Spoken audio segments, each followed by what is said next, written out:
नमस्कार, मैं हूं हरिशंकर व्यास। सेंट्रल हॉल में आपका स्वागत है। हम आप सब इन दिनों डिजिटल इंडिया की बात सुन रहे हैं। प्रधानमंत्री नरेंद्र मोदी और नई आर्थिकी चाहने वाले सभी डिजिटल इंडिया का ख्वाब पाले हुए हैं, लेकिन यह सपना कईयों की नींद हराम किए हुए हैं। पिछले दिनों दवा दुकानदारों ने दुकानें बंद रखी। कोई 8 लाख दुकान मालिक हड़ताल पर गए, इसलिए कि ऑनलाइन दवा विक्रेता कंपनियों से कोई 80,000 करोड़ रुपए की सालाना खुदरा दवा बिक्री खतरे में है। Flipkart, Snapdeal, Amazon one, MG com, Jimmy com जैसी 6-8 वेबसाइट 8 लाख दुकानों के धंधे पर तलवार माने जा रहे हैं। एक और हकीकत जाने, इस साल दीपावली खरीदारी में स्नैपडील, फ्लिपकार्ट और अमेज़न का बोलबाला है।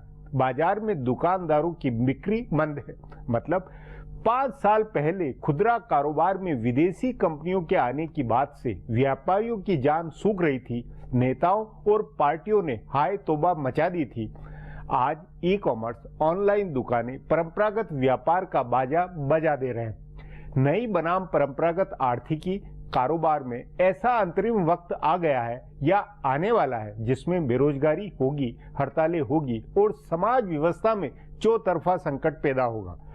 क्या मोदी सरकार और डिजिटल इंडिया चाहने वाले इस संकट का अनुमान लगाए हुए हैं? आज इस पर चर्चा है, मगर उससे पहले गपशप और खास सुर्खियां है। शुरुआत सियासी गपशप से करते हैं।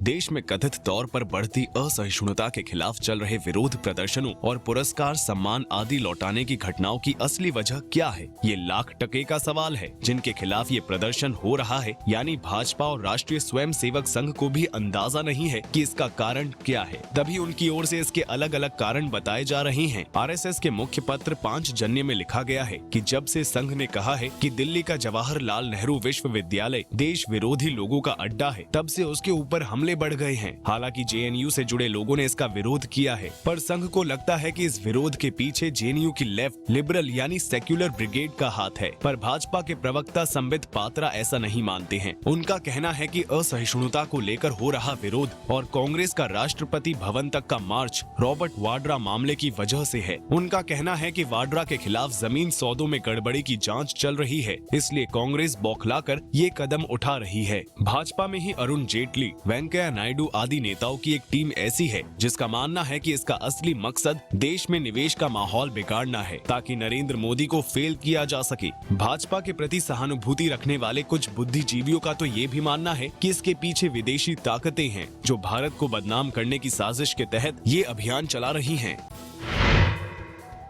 असहिष्णुता के मामले पर राजनीति इतनी बढ़ जाएगी, इसका अंदाजा सरकार के प्रबंधकों को नहीं था। उनको लगा था कि इक्का दुक्का लेखकों, फिल्मकारों के पुरस्कार लौटाने के बाद मामला थम जाएगा, लेकिन जब मामला नहीं थमा और प्रतिरोध नाम से दिल्ली के मावलंकर हॉल में एक बड़ा कार्यक्रम हुआ, तब सरकार सक्रिय हुई। जानकार सूत्रों का कहना है कि नरेंद्र मोदी के समर्थक रहे साहित्यकारों, फिल्मकारों आदि से बात हुई और उनको खुलकर समर्थन में आने के लिए कहा गया। तभी फिल्म अभिनेता सलमान खान के पिता सलीम खान खुलकर सरकार के समर्थन में आए हैं। उन्होंने एक इंटरव्यू देकर कहा कि प्रधानमंत्री नरेंद्र मोदी सांप्रदायिक व्यक्ति नहीं है। यही बात जम्मू कश्मीर के मुख्यमंत्री मुफ्ती मोहम्मद सईद ने भी कही है। बहरहाल सलीम खान ने कहा है कि सम्मान लौटाने वाले फिल्मकार अगर किसी बात से आहत थे तो उनको पहले सरकार के सामने अपनी बात रखनी चाहिए थी। उन्होंने अरुण शौरी की आलोचनाओं पर तीखे सवाल उठाते हुए पूछा कि क्या वे मंत्री बन गए होते तब भी ऐसे ही आलोचक होते। अब तक अकेले अनुपम खेर सरकार का मोर्चा संभाले हुए थे, लेकिन सलीम खान के समर्थन में आने से फिल्म जगत में इस मामले पर विरोध थम जाने की संभावना है। दक्षिण के सुपर सितारे कमल हसन ने भी पुरस्कार लौटाने वालों का विरोध करके सरकार को राहत दी है। अंग्रेजी लेखकों में विक्रम सेठ के बाद अमीश त्रिपाठी का और हिंदी लेखकों में अशोक चक्रधर का समर्थन में आना सरकार के लिए बड़ी राहत की बात है। कांग्रेस के बुजुर्ग नेता माखन लाल फोतेदार की किताब से उठा विवाद झाग की तरह बैठ गया है। उनकी किताब चिनार लीव्स के बाद अंदाजा लगाया जा रहा था कि कांग्रेस में प्रियंका गांधी को लेकर बहस छिड़ेगा, लेकिन एक हफ्ते में ही नेतृत्व की बहस को कांग्रेस ने खत्म कर दिया। कांग्रेस ने स्पष्ट कर दिया कि राहुल गांधी पार्टी के अध्यक्ष बनेंगे। राहुल गांधी के सबसे भरोसेमंद और पार्टी के वरिष्ठ नेता A.K. एंटनी ने कहा है कि राहुल गांधी को पार्टी का अध्यक्ष बनाया जाएगा। उन्होंने हालांकि इसकी कोई समय सीमा नहीं बताई, लेकिन कई जानकारों का कहना है कि इसी महीने राहुल गांधी की ताजपोशी हो सकती है। बिहार में उनकी सभाओं और असहिष्णुता पर छिड़ी बहस में उनकी सक्रियता के बाद पार्टी में उनके विरोधी नेता भी ठंडे पड़ गए हैं। कांग्रेस के जानकार सूत्रों का कहना है कि अगर उनको अध्यक्ष बनाया जाना है तो बिहार चुनाव के तुरंत बाद कांग्रेस कार्य समिति की बैठक बुलाकर उनको नियुक्त किया जा सकता है। तीसरे हफ्ते में संसद का शीतकालीन सत्र शुरू होने से पहले ये हो सकता है। अगर संसद सत्र से पहले उनको अध्यक्ष नहीं बनाया गया तो फिर मामला अगले साल के लिए टल सकता है। कांग्रेस के ही कुछ नेता जनवरी के तीसरे हफ्ते का समय दे रहे हैं। 2 साल पहले जनवरी में ही राहुल को जयपुर चिंतन शिविर में पार्टी का उपाध्यक्ष बनाया गया था। अब आज की सुर्खियां ये लीक से कुछ हटकर है और इनसे देश की दशा दिशा को बूझ सकेंगे।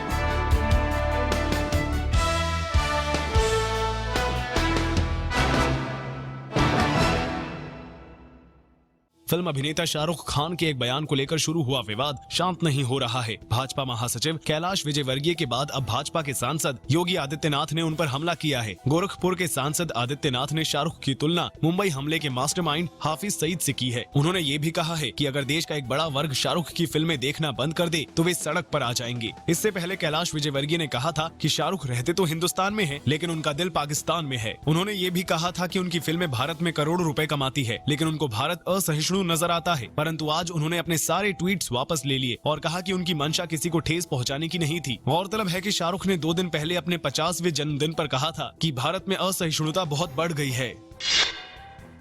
बिहार विधानसभा चुनाव के 5वें व अंतिम चरण के एक दिन पहले भारतीय जनता पार्टी के द्वारा सीमांचल में गौमांस वाले विज्ञापन लगाने पर महागठबंधन ने कड़ा ऐतराज जताया है। बिहार के मुख्यमंत्री नीतीश कुमार ने इस विज्ञापन को लेकर चुनाव आयोग को शिकायत करने का फैसला किया है। भाजपा के इस गौमांस वाले विज्ञापन में दिखाया गया है कि मुख्यमंत्री जी आपके साथ ही हर भारतीय की पूज्य गाय का अपमान बार बार करते रहे और आप चुप रहे। इस विज्ञापन में कहा गया है कि वोट बैंक की राजनीति बंद कीजिए और जवाब दीजिए, क्या आप अपने साथियों के इन बयानों से सहमत हैं? इस विज्ञापन में लालू प्रसाद समेत राजद के वरिष्ठ नेता रघुवंश प्रसाद सिंह और कर्नाटक के मुख्यमंत्री सिद्धिरमैया के गौमांस को लेकर पहले दिए गए बयानों को दिखाया गया है। जदयू के महासचिव केसी त्यागी ने इस विज्ञापन पर कड़ा ऐतराज जताते हुए कहा कि ये चुनाव आचार संहिता का घोर उल्लंघन है और प्रकाशित किए जाने वाले पार्टी को सजा मिलनी चाहिए। सीपीएम महासचिव सीताराम येचुरी ने भी इस विज्ञापन के लिए भाजपा पर कार्रवाई की मांग की है।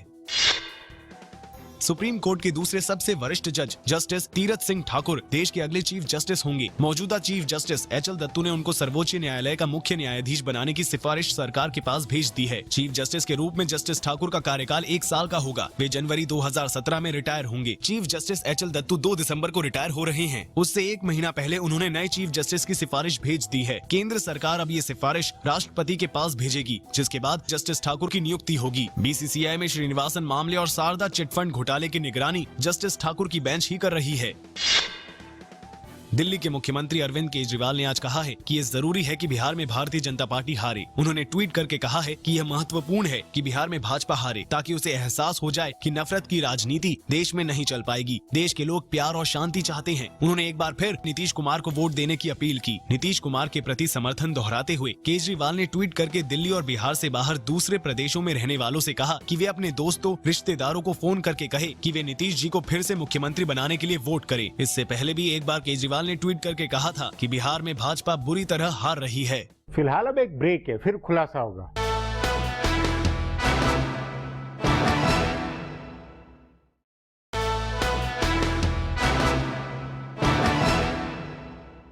दवा दुकानदारों ने हड़ताल करते हुए कहा कि केंद्र सरकार कानून बनाए और दवाओं की ऑनलाइन बिक्री पर पाबंदी लगाए। यह मांग अनुचित है।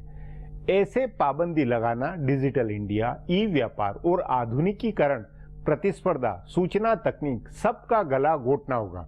इस पर आगे चर्चा करें उससे पहले देखें मेरा ये खुलासा।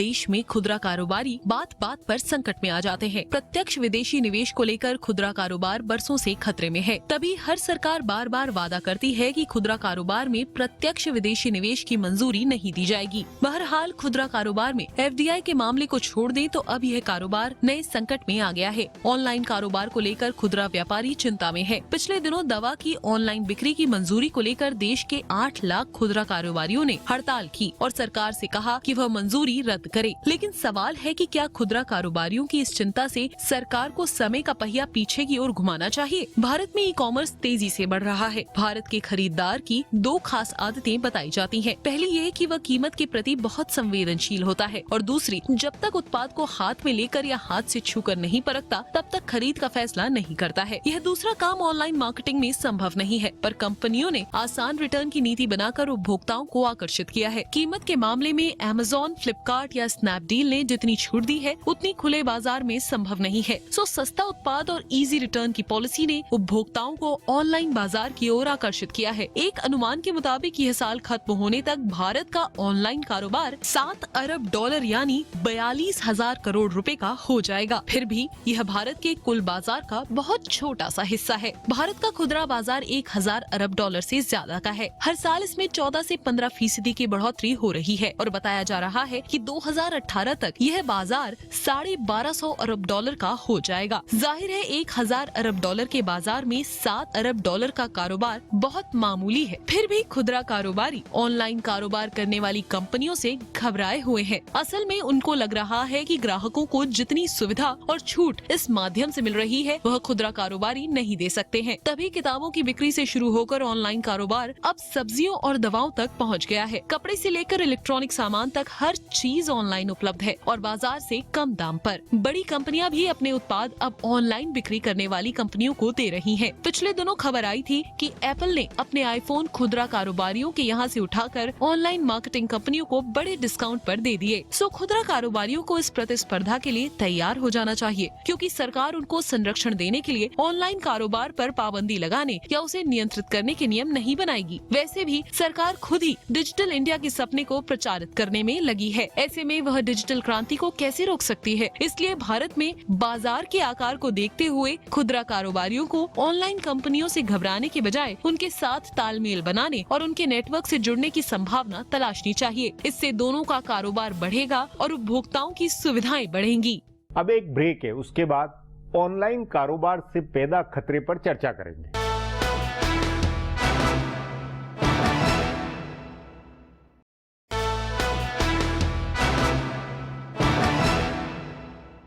भारत की जमीनी हकीकत डिजिटल क्रांति के लायक नहीं है। वैसा ही संकट है जैसे राजीव गांधी के वक्त कंप्यूटर आने से बेरोजगारी बढ़ने का हल्ला था।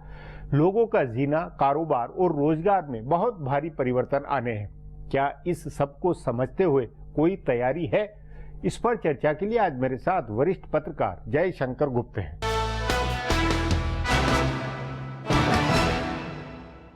जयशंकर जी, दीपावली की गिफ्ट खरीदारी हो या दवाओं की बिक्री, इसमें ऑनलाइन कारोबार का जो पैमाना नजर आ रहा है, उससे क्या ये नहीं लगता है कि सचमुच में जो परंपरागत धंधे, कारोबारी, ये दुकानदार है, उन सब के ऊपर खतरे की तलवार लटक गई है? देखिए, उपभोक्ताओं को तो इसमें कुछ मजा आ रहा है कि घर बैठे कंप्यूटर पे दवा और ऑर्डर कर दिया, कुछ डिस्काउंट भी मिल गए और सामान 1-2 दिन में पहुंच गया। सामान ठीक है तो अच्छी बात है, नहीं है कुछ गड़बड़ है तो तुरंत उन्होंने की बटन दबाया और सामान वापस लेकर चला जाएगा और आपका ये हो जाएगा, या तो एक्सचेंज हो जाएगा या फिर पैसा वापस हो जाएगा। तो ये तो एक सुविधा है। दूसरी तरफ ये भी है कि उनको बाजार जाने से, जैसे मान लिया कि किसी भरे बाजार में आप जाइएगा, लक्ष्मी नगर जाइए या सरोजनी नगर, कहीं भी जाइए तो गाड़ी पार्क करिएगा। दीपावली में वैसे ही बहुत मारामारी रहती है, भीड़ और ट्रैफिक दिक्कत।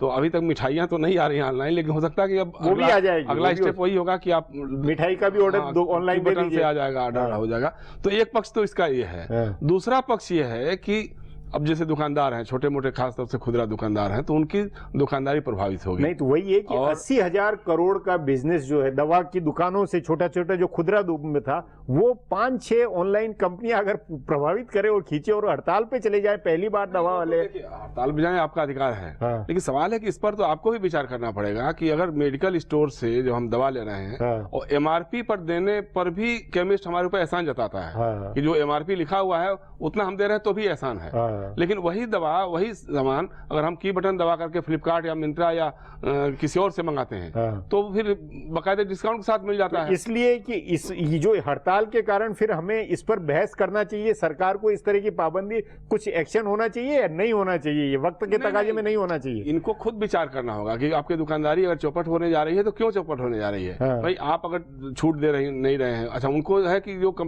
ऑनलाइन कंपनियां हैं उनको इंफ्रास्ट्रक्चर उतना डेवलप करने की जरूरत नहीं होती है, हाँ। तो चला रहे हैं अपना ढंग उनकी से। लागत कम होती है, उनकी लागत भी कम होती है। लेकिन बुनियादी सवाल है कि जब विदेशी कंपनियों के खुदरा कारोबार में आने पर इतना हल्ला हुआ, ये तमाम हुआ, और आज डिजिटल इंडिया का नारा है, तो उससे जो चेंज होगा संस्थागत, मतलब जो उसका क्या करेंगे फिर? देखिए अंततः तो ये भी होगा कि सब्जियां भी ऑनलाइन आ जाएगी। हो सकता है, लेकिन भारत की जो भौगोलिक और सामाजिक परिस्थिति है उसको देखते हुए तो आप अभी दूर की कौड़ी लगती है। हाँ। अभी शहरों में हो सकता है, अब आप जाकर के बिहार के किसी कस्बे में या किसी शहर में, यूपी के किसी, नहीं वो ठीक है, लेकिन जहां धंधा है, जहां बिजनेस है, वहां तो प्रभावित होगा, कंपटीशन मिलेगा। हाँ बिल्कुल कंपटीशन मिलेगा, तो इससे उपभोक्ता को तो फायदा है। हाँ। लेकिन अब ये अगर इनको है तो इनको बाजार के हिसाब से आपको ढालना पड़ेगा। नहीं तो उसमें राजनीतिक जमात, समाज, राष्ट्र, राज्य, आर्थिकी, कर्णधार, नीतिगत कुछ हो सकता है या नहीं करना चाहिए?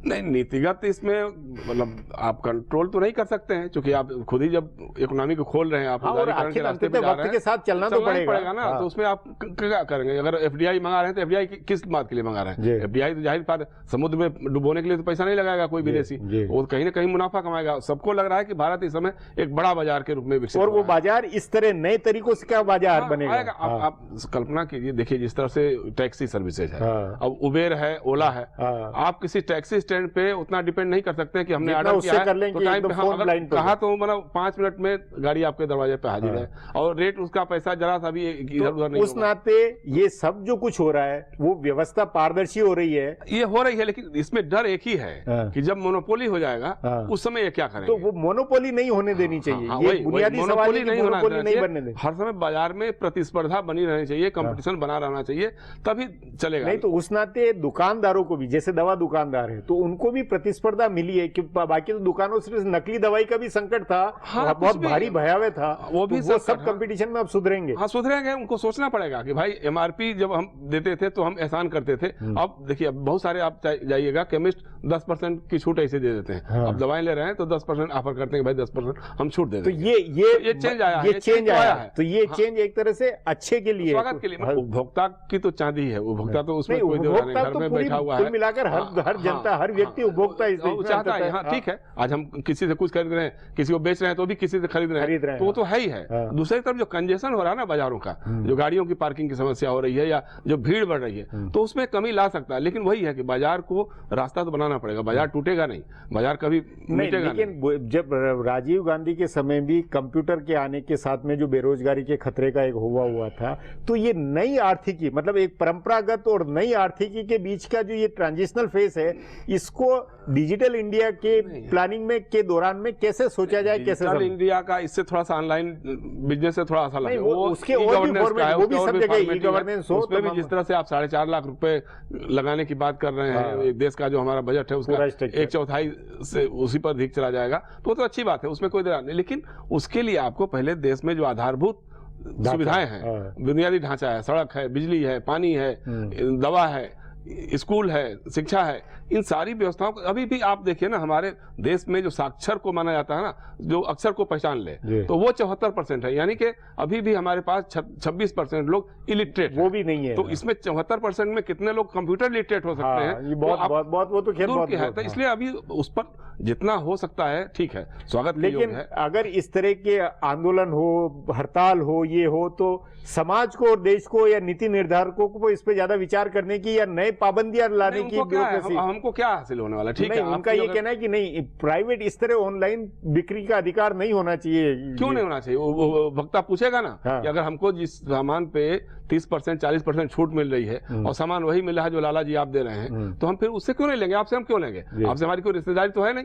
हाँ, ये जरूर है। दूसरी चीज ये है कि जो ऑनलाइन बिजनेस है उसको भी अपनी मतलब उस पर नजर रहे, पारदर्शिता रहे और उत्पाद क्वालिटी जैसे दुनिया के और देशों में जो है आप क्वालिटी को बहुत महत्व देते हैं। हमारे यहाँ भी जैसे माल जो फेल हो रहे हैं या बिग बाजार वगैरह जो भी है, तो आप रेट तो कम कर देते हैं लेकिन क्वालिटी बहुत घटिया होती है। उसके लिए कंज्यूमर प्रोटेक्शन वो होना चाहिए, कहीं से वो प्रोटेक्शन आपको करना पड़ेगा। जी जयशंकर जी, बातचीत को यहीं समाप्त करेंगे। प्रोग्राम में आने के लिए बहुत बहुत धन्यवाद। हमारा प्रोग्राम अब यहीं खत्म होता है। आग्रह है कि प्रोग्राम पर अपनी राय hsvyas@nayaindia.com पर ईमेल करके बताएं या hsvyas@twitter पर जाहिर करें। अब कल फिर मिलेंगे इसी चैनल पर इसी समय।